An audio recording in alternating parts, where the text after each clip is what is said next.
Good morning, students. In previous classes, we have discussed about the Fourier transformations, the complex Fourier transformation, the Fourier sine transformation, and the Fourier cosine transformations. Also, we have studied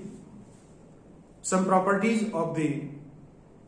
Fourier cosine transformation, Fourier sine transformation, as well as the complex Fourier transformations. Today, we are going to find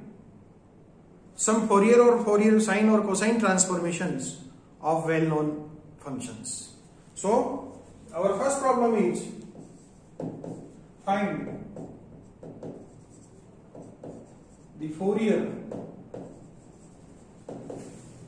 sine and cosine transform of x raised to m minus 1. We have to find the Fourier sine and the Fourier cosine transformation of a function which is equals to x raised to m minus 1. The solution of the problem is, first we define the Fourier sine and the Fourier cosine transformation of the function. So we know that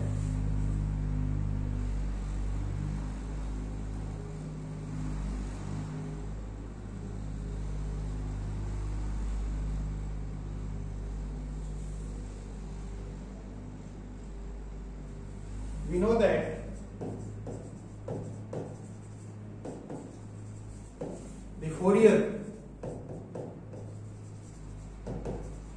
sine and cosine transform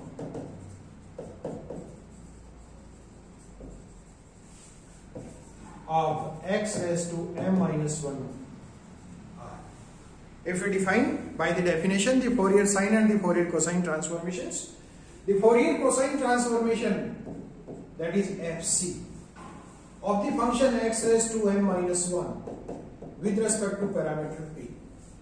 if it is taken as fcp, then fcp is equals to root 2 upon pi integral 0 to infinite x raised to m minus 1 cos px dx number 1. Similarly, the Fourier transformation, Fourier sine transformation, which is defined as fsp, and this is equals to fs of x raised to m minus 1 with respect to p, and this is equals to root of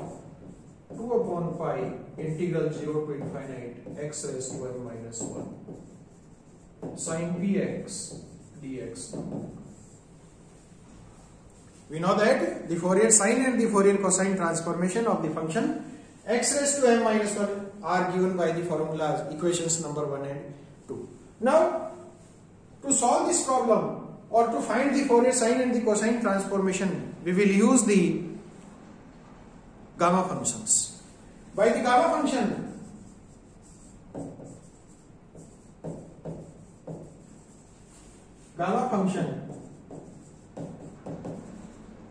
we know that by the gamma function, we know that gamma of,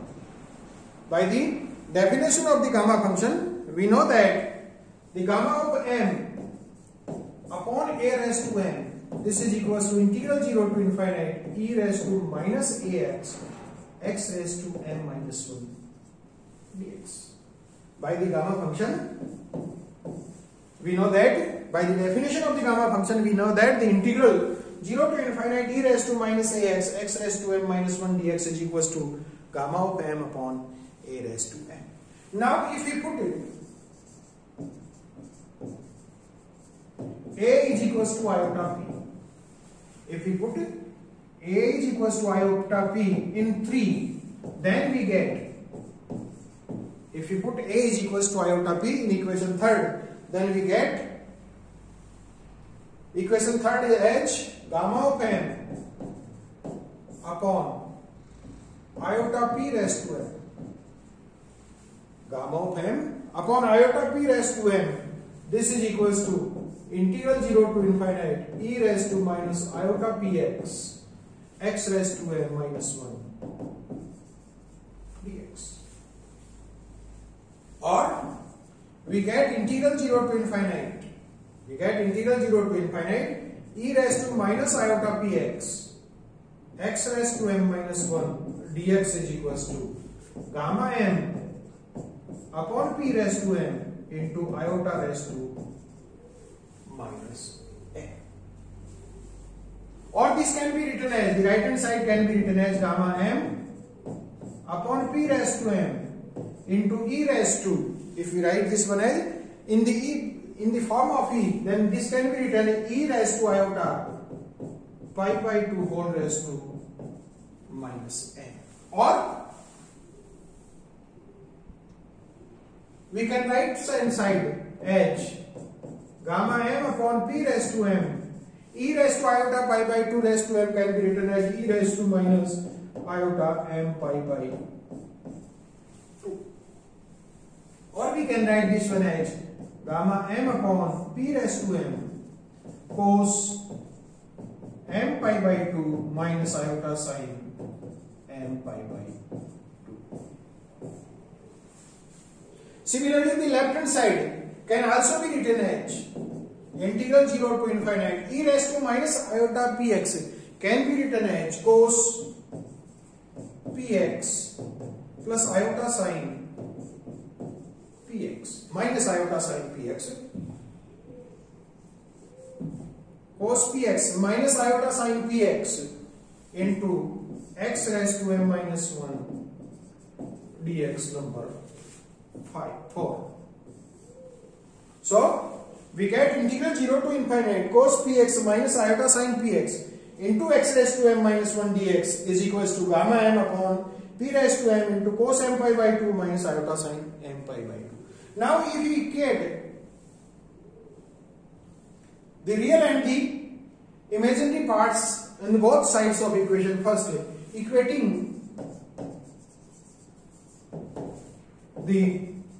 real and imaginary parts,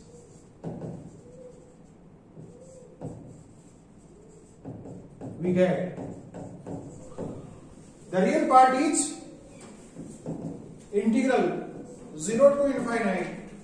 x raised to m minus 1 cos px dx, and it is equals to gamma m upon p raised to m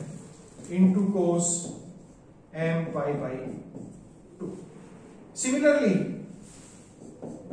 by equating the imaginary parts, we get integral 0 to infinite x raised to m minus 1 sin px dx is equals to gamma m upon p raised to m into sin m pi by 2. This is number 5. Now, as we defined the Fourier sine and the Fourier cosine transformation by the equation first and second, and using the equation fifth in equation first and second, we get the required Fourier transformation or Fourier sine and cosine transformation of the equation of the function x raised to m minus 1. So using 5 in 1, we get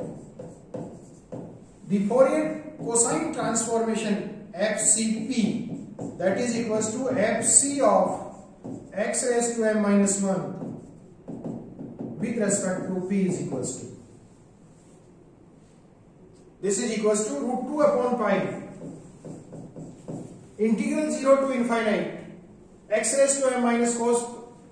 px dx is equals to gamma m upon p raised to m into cos m pi by 2, and the Fourier sine transformation FSP, this is equals to Fs of x raised to m minus 1 with respect to p is equals to root 2 upon pi gamma m upon p raised to m into sin